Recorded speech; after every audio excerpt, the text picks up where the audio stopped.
further ado, let's get into using definite integrals to find volume.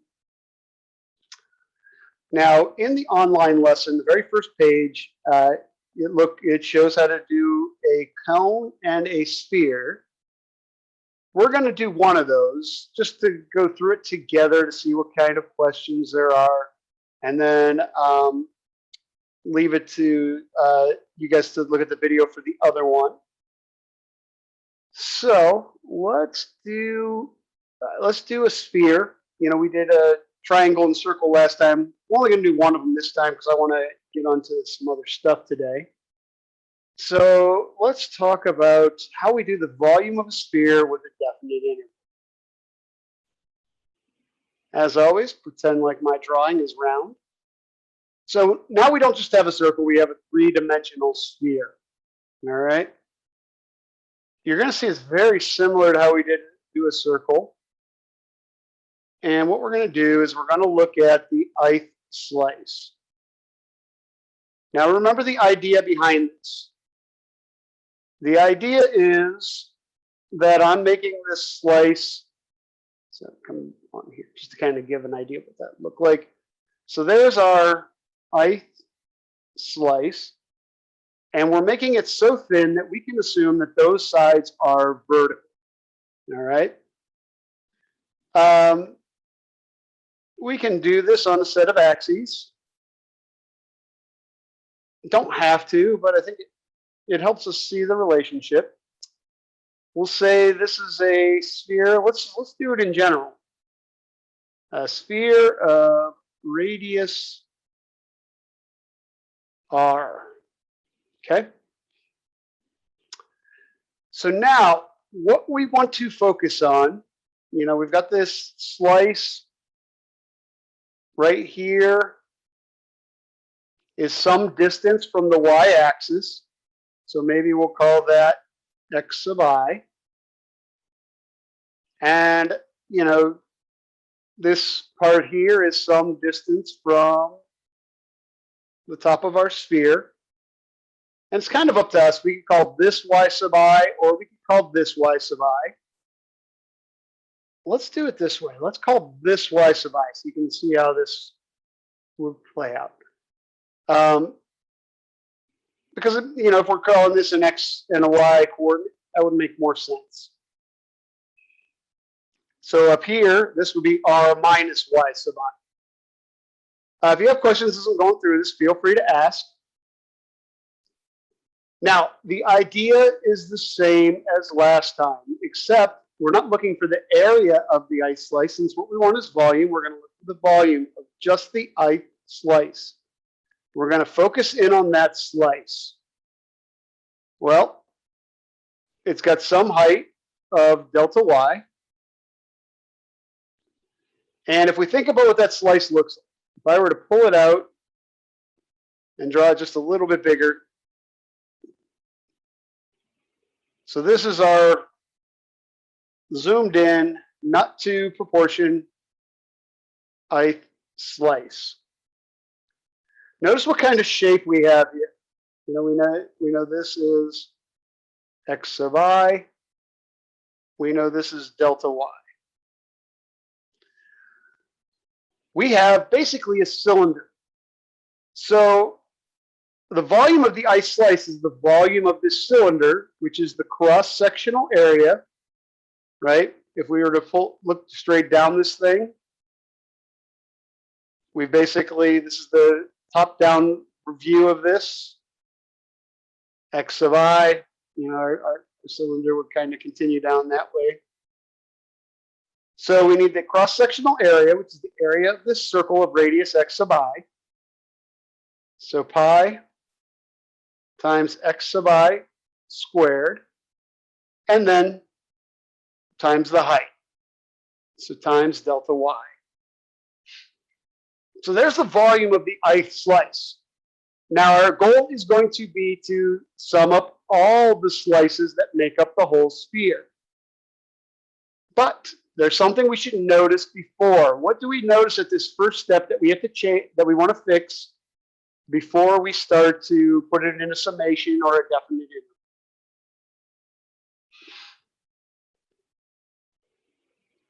We talked a little bit about this last time. And then, like I said, this is something I want to be automatic. That when you guys are setting up a problem, you notice it. There's one thing we want to make sure we take care of first before we go any further. What do we notice?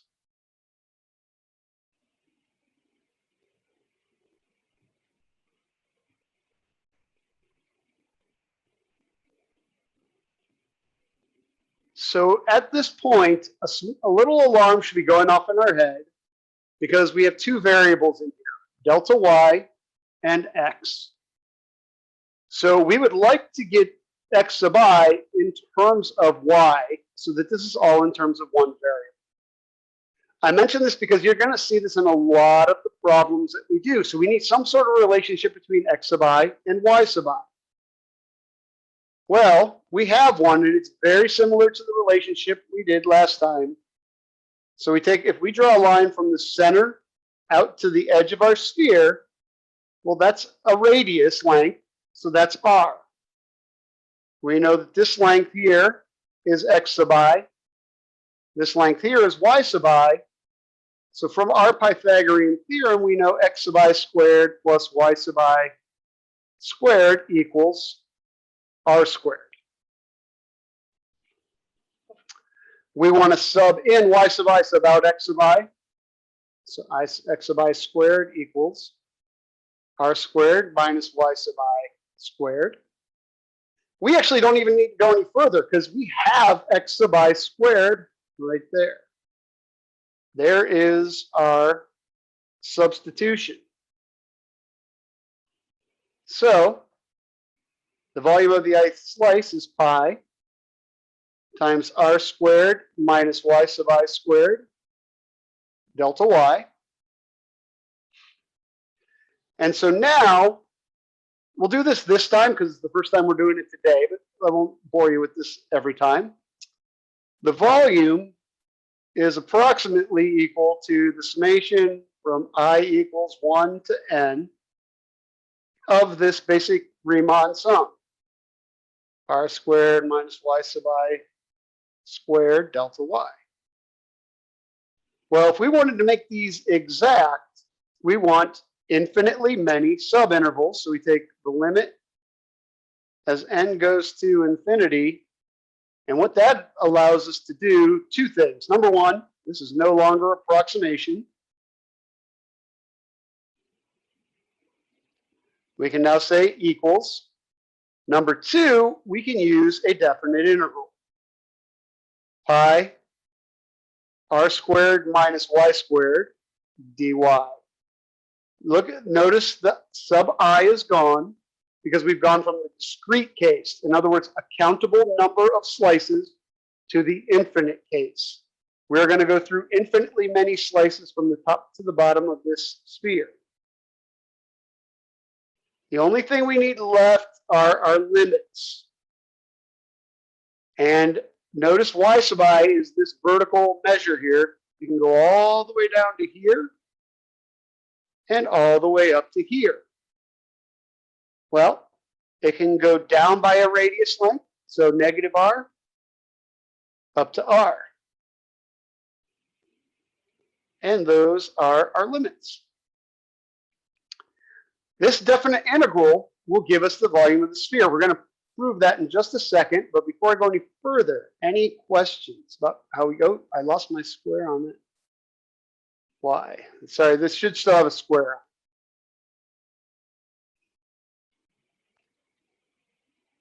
Any questions about the setup of this definite?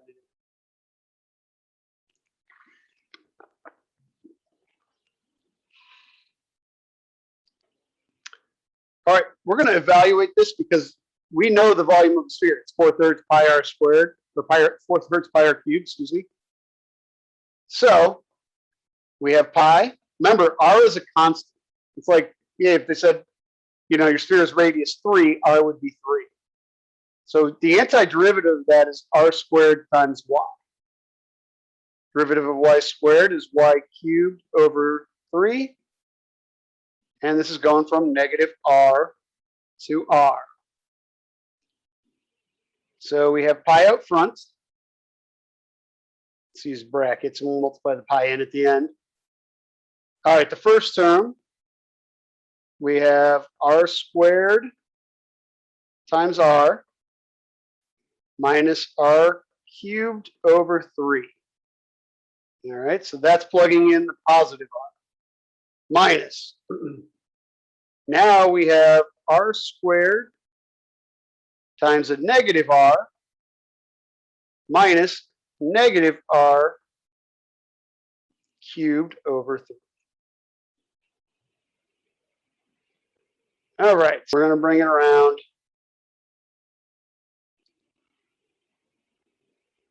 All right, put it right here. So we got the pi out front. R cubed minus r cubed over 3 for the first part. Minus, now here, r squared times a negative r is going to be a negative r cubed. And this will be minus, this will, negative r to the third is also a negative r cubed over 3. So we have to keep track of what we're going to do with all these negative signs. So first off, we have r cubed minus r cubed over 3. Let's not do anything with that yet. Here, distributing that negative sign to there is going to give us a plus r cubed. Distributing this negative sign to here, a negative times a negative is positive. This is going to make it negative again. So minus r cubed over 3.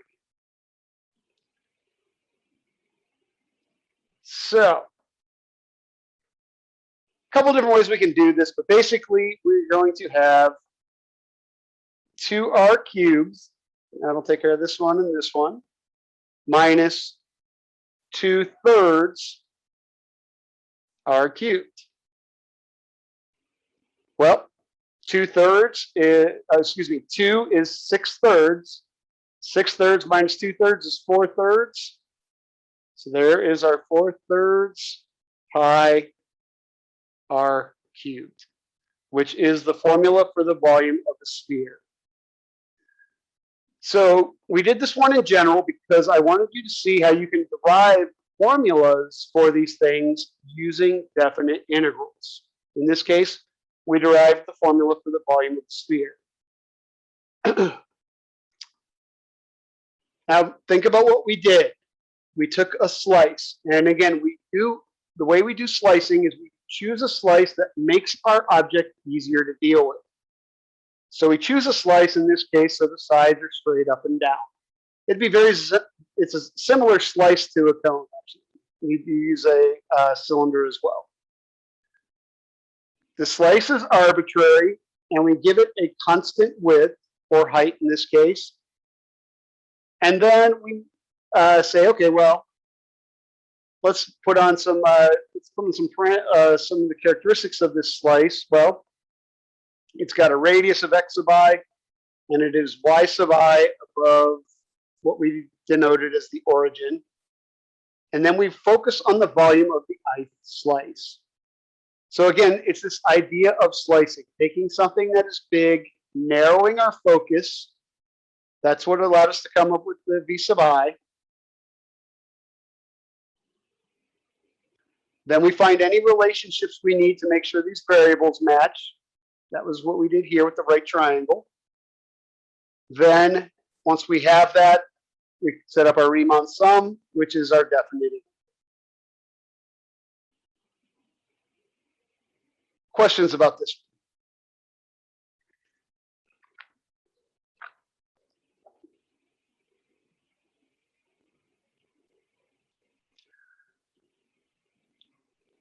Okay, like I said, you got volume of cone in the online lesson. Make sure you take a look at those. You know, there's always a question about volume by slicing on the midterm. All right, let's go into volumes of revolution.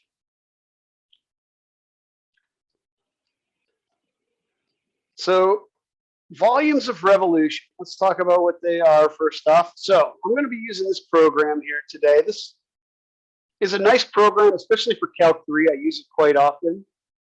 I'll put that in chat. But we're not going to be doing three-dimensional. Well, we are doing a 3D graph, not that. So for volumes of revolution, you go to add to graph, and we want to add a surface of revolution. Now, they've already got a couple in there. And we'll go ahead and use these. I want to start with a basic example first,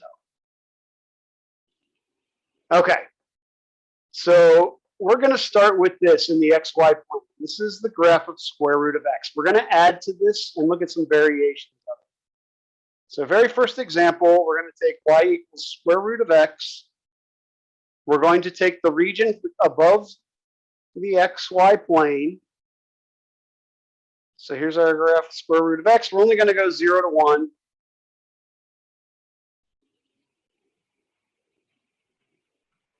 And this is our region. And what happens is, in volumes of revolution, it gets revolved around an axis to create a 3D object.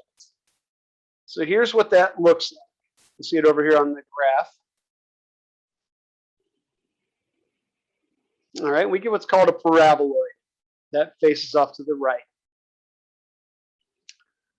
Okay, we're going to break this down for this one. We're going to talk about how slicing is involved, but we're going to generalize that as we move on. So let's bring this back. What we do is we take a slice, okay? And I'll follow along on here as well. This is our ith slice.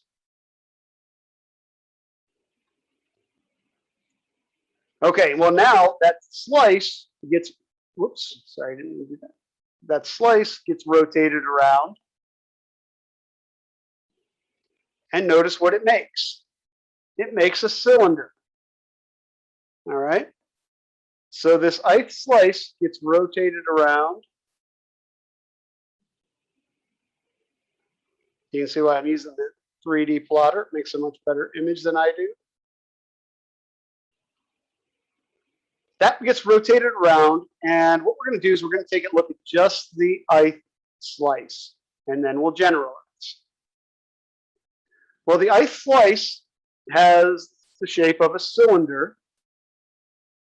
So the volume of the ith slice, well, it's going to be equal to the cross-sectional area times the thickness, or the height here, or the width, whichever you want to call it.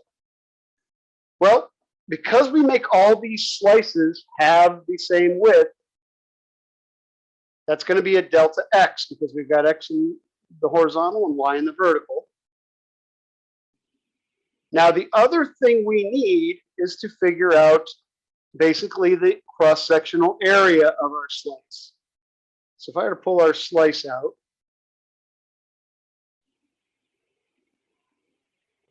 here's our slice. We know that its height is delta x. What we need is the radius, because then we know how to do this thing. So we're looking for the radius of the ith slice. Well, notice what it does. It's the distance from the x-axis up to our function. Okay, so this is happening at some x sub I. Well, this is then some y sub I. And again, guys, we're gonna look at this. I want you to see where it comes from, but then we're gonna show you some ways to do it without having to go through all these steps. So that means this guy is y sub I. So the volume of the ith slice, y sub I squared, delta x. Forgot pi. This is a cylinder. Pi times y sub I squared, delta x. Now, just like we've talked about before, here's our discrepancy in variables, right? We want to integrate with respect to x, but we've got a y in there. So we need the relationship between x and y. That's going to be the function, which is right here. So the volume of the ith slice is pi times square root of x sub I squared delta x. Absolutely, we can simplify this. We always want to simplify it as much as possible. Pi times x squared delta x. That's the volume of the ith slice. Well, then that's going to give us the volume as a definite interval. So pi times x squared dx. And the last thing we need are our limits. Well, x is going here from 0 out to 1. And that integral will give us the volume of this 3D region that we had on this. Take off our rectangle for a sec. The volume of this solid is going to be given by this formula here.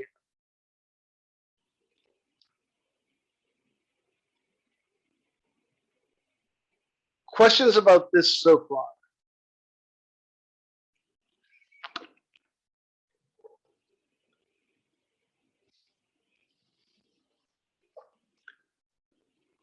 Okay. We're not going to go through this every time.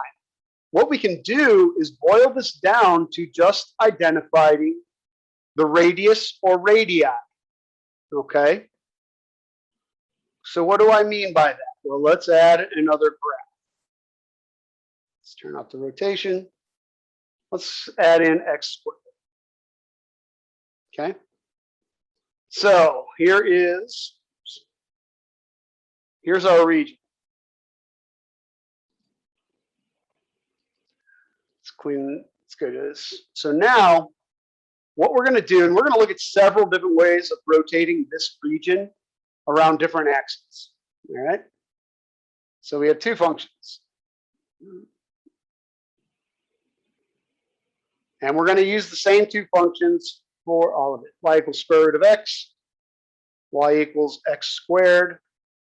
First thing we're going to do is we're going to do the same x-axis rotation that we just did. But let's do this. So there's y equals x squared. And in comes y equals square root of x. Now there's a natural area bound between these two, or natural region, because that's going to be the first thing you want to do. Get your 2D graph and clearly identify your region. Now what's going to happen is this is going to get rotated around the x-axis. Now if you notice the difference in this one, now the inside is not completely full. So you might hear it referred to as the disk method versus the washer method. What we did the first time when our bottom graph was 0, this would be called the washer method because the whole thing is filled in. And all we needed was the radius of the curve. Now, this was what's known as, this is the disk method. The washer method is when that inside is empty. Let me show you why that is. All right, so, well, I think I just lost my whiteboard. Oh, good, it's still there. Whew. Not have been happy about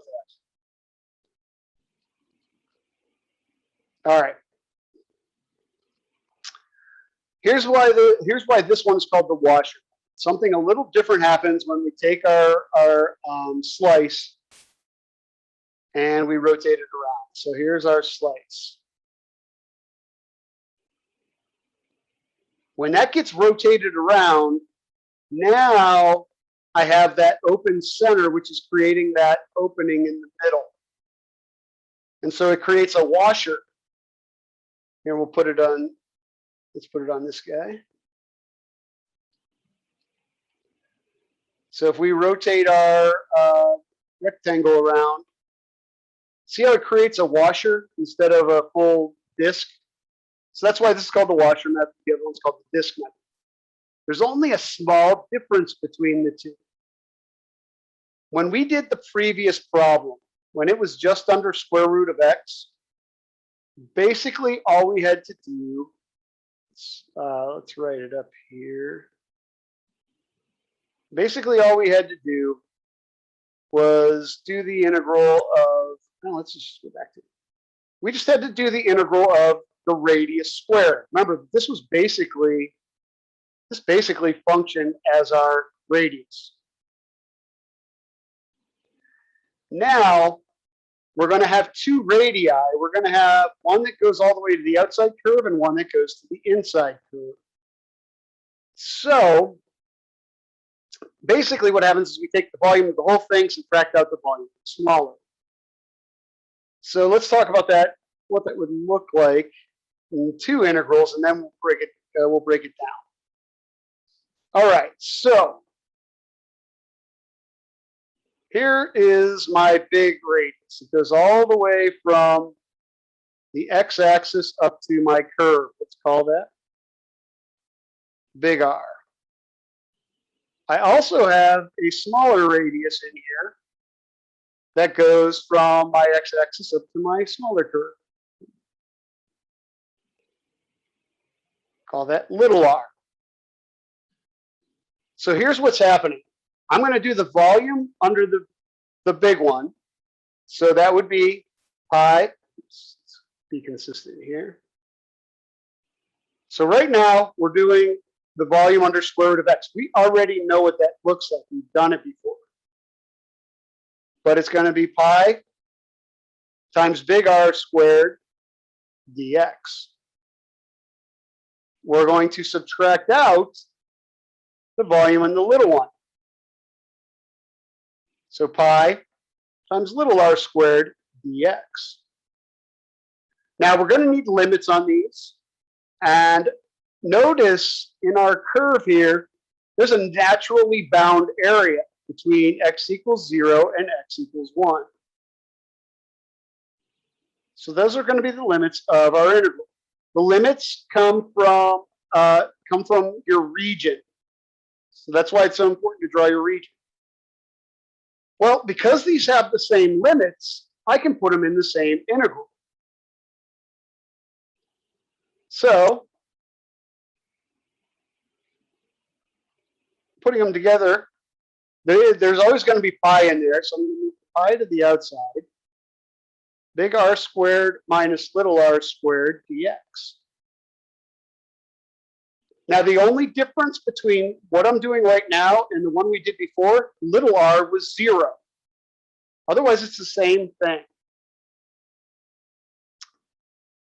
And we identify these the same as before. It's based off the function. So big R went up to the purple curve, which is square root of x. So it's going to be square root of x squared. Little r right here goes up to the blue curve, which is x squared. And that integral will give us the volume of this solid right here. So we have two things, we have two things that are pretty similar. We've got the disk method, which is going to be pi times the integral from a to b. Again, it'll be based on your region of your radius squared dx. I like putting pi on the outside, but you don't have to. Washer is pi, and your limits r squared minus little r squared dx. All right, guys, don't think of these as two separate formulas. The disk is the washer method with the little radius actually just being 0.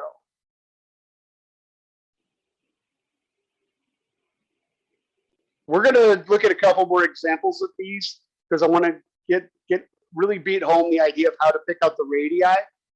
But this is all that's going on. It's basically we have our slice is a cylinder, sometimes with an open middle. That would be the washer. No open middle's the disk. So that's where the radius squared's coming from in the pi. And then we just incorporate our limits.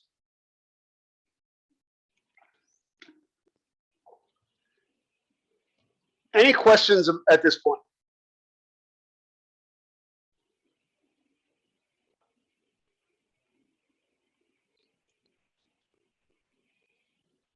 All right, let's go around some different axes, because that's what we need to talk about is how to identify the different radii. So we're going to go around the line y equals -2. Look at how this changes our region.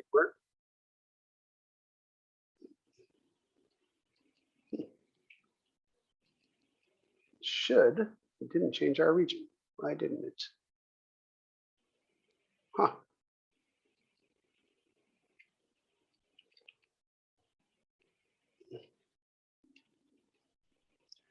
Sorry, guys. This should have changed the region. I'm not. Am I missing?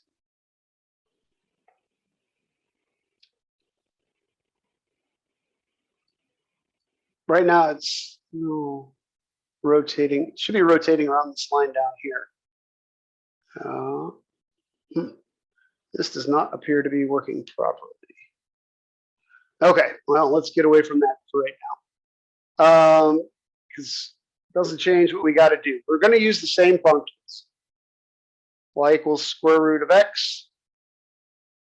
Y equals x squared. We're going to go around a few different horizontal and vertical lines, all with the same. Okay. So let's color code these. Once you get good at these, they become pretty easy and fun to do. So there's y equals x squared.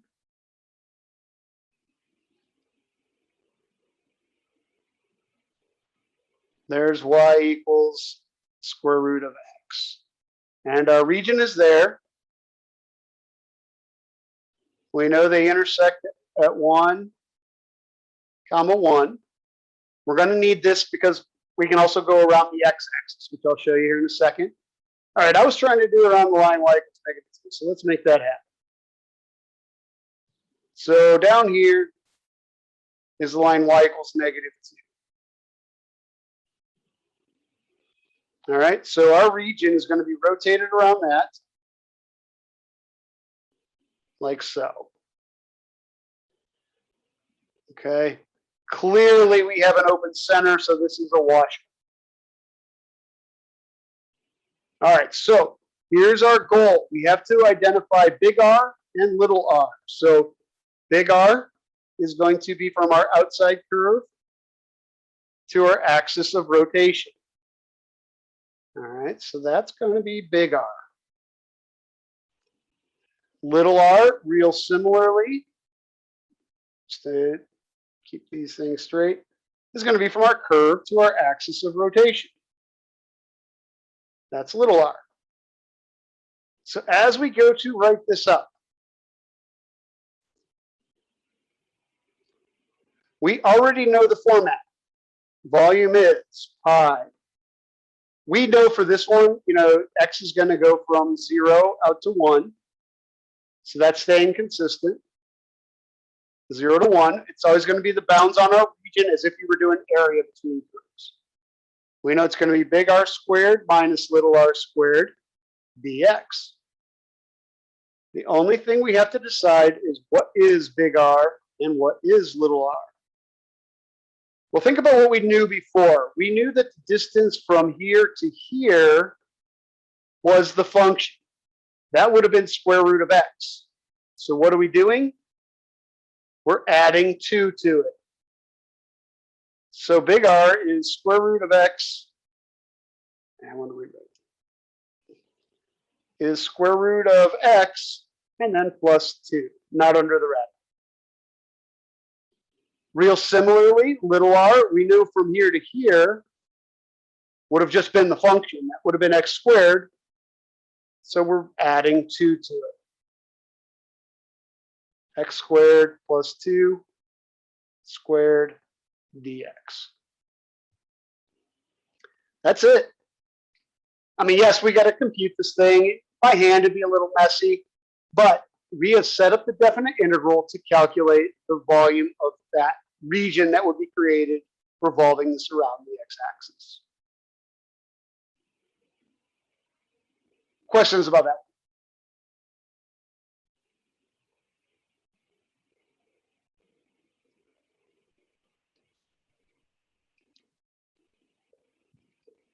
Let's change our axis of rotation. Same curves. Watch this. Let's do y equals 2, which would be a line up here. All right. Now it's still going to have an open center, but some things have changed as far as our big R and our little r. That's going to be our big R because the purple is my outside curve. This is going to be the little r because that's my inside curve.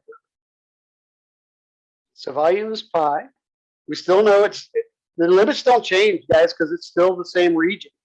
The only thing that's going to change is our integral. Big R squared minus little r squared dx. Now this one, be a little careful because let's talk about what we know, just like last time. Now here, we know this distance from the x-axis to the curve, the purple curve, we know that distance there is x squared. So now what's happening is we're actually going to have to subtract x squared off from this whole distance here. It's kind of like 2 minus x squared gives us r. And let me know if you have questions about this, because it's going to be a little tricky the first time you see it. So 0 to 1, 2 minus x squared is our big R. Our little r is going to work out really similarly, right? Because we know that this distance here is square root of x. So what we're going to do is we're going to take 2 minus square root of x to get that little remainder.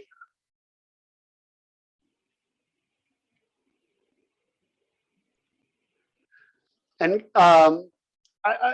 I'm drawing pictures in every one of these that we do because to me that's the key. That's by the picture is how I'm deciding the radius. Questions about either of these two?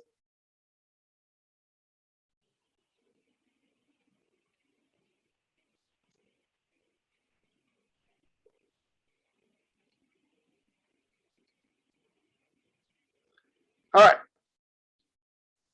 Let's revolve one around the y-axis, and then we can try some. I just want to see if any questions come out. Because there's only one extra step in that case. We'll use the same two curves. Y equals square root of x. Y equals x squared. So here's square root of x.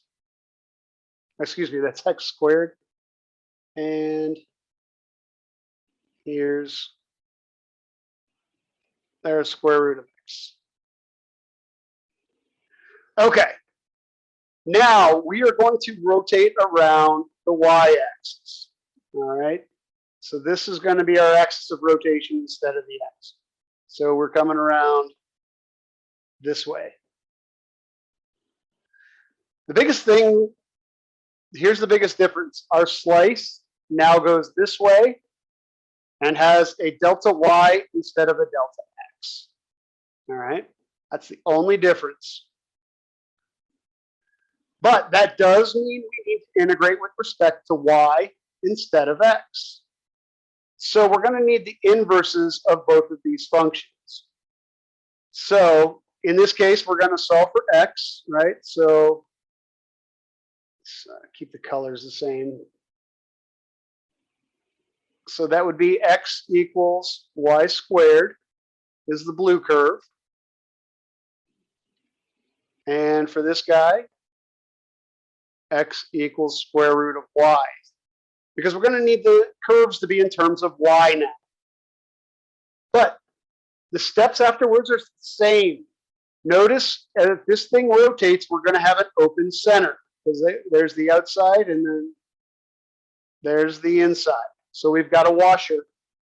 So right off the bat, we already know that this thing is going to have the form of pi. Don't forget the pi. Always put that in there. Big R squared minus little r squared dy. Okay? Now, one thing I want to point out, and it won't be really obvious, because this intersects at 0, 0, and 1, 1. Our limits now need to be y values. So I'm going to use the y value of each point. It just happens with the curves that I have that it happens to be 0, 1. But realize that those are the y values this time, not the x values. Okay. It just so happens that because of where these intersect, that we get exactly the same limits. That normally won't happen. So make sure when you're integrating with respect to y, you use the y values of the intersection. When you're integrating with respect to x, you use the x values. All right. Okay, guys, only other thing we have to do is identify big R and little r. Big R. Big R is going to go from the outside curve to our axis of rotation. That is just the function in terms of y. Well, for the purple one, that's square root of y. So, square root of y is going to be our big radius. Our little radius goes from the inside curve to our axis. Our blue curve is y squared. So minus, sorry for all the colors. Keep forgetting to change it back. That will give us the volume of that solid.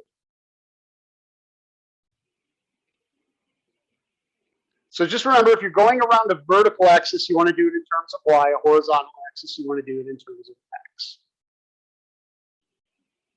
We can do the same thing as last time. You know, say we want to go out here, x equals -3, okay? And we want to revolve all the way around this.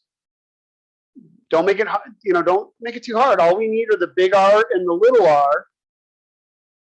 Sorry, I know my drawing's getting a bit messy. Big R, it's right there. It's the function plus 3. Little r, right there. It's the function, which is this distance, plus 3. So, the volume in that case, limits don't change. Always gets multiplied by pi. Our big R is square root of y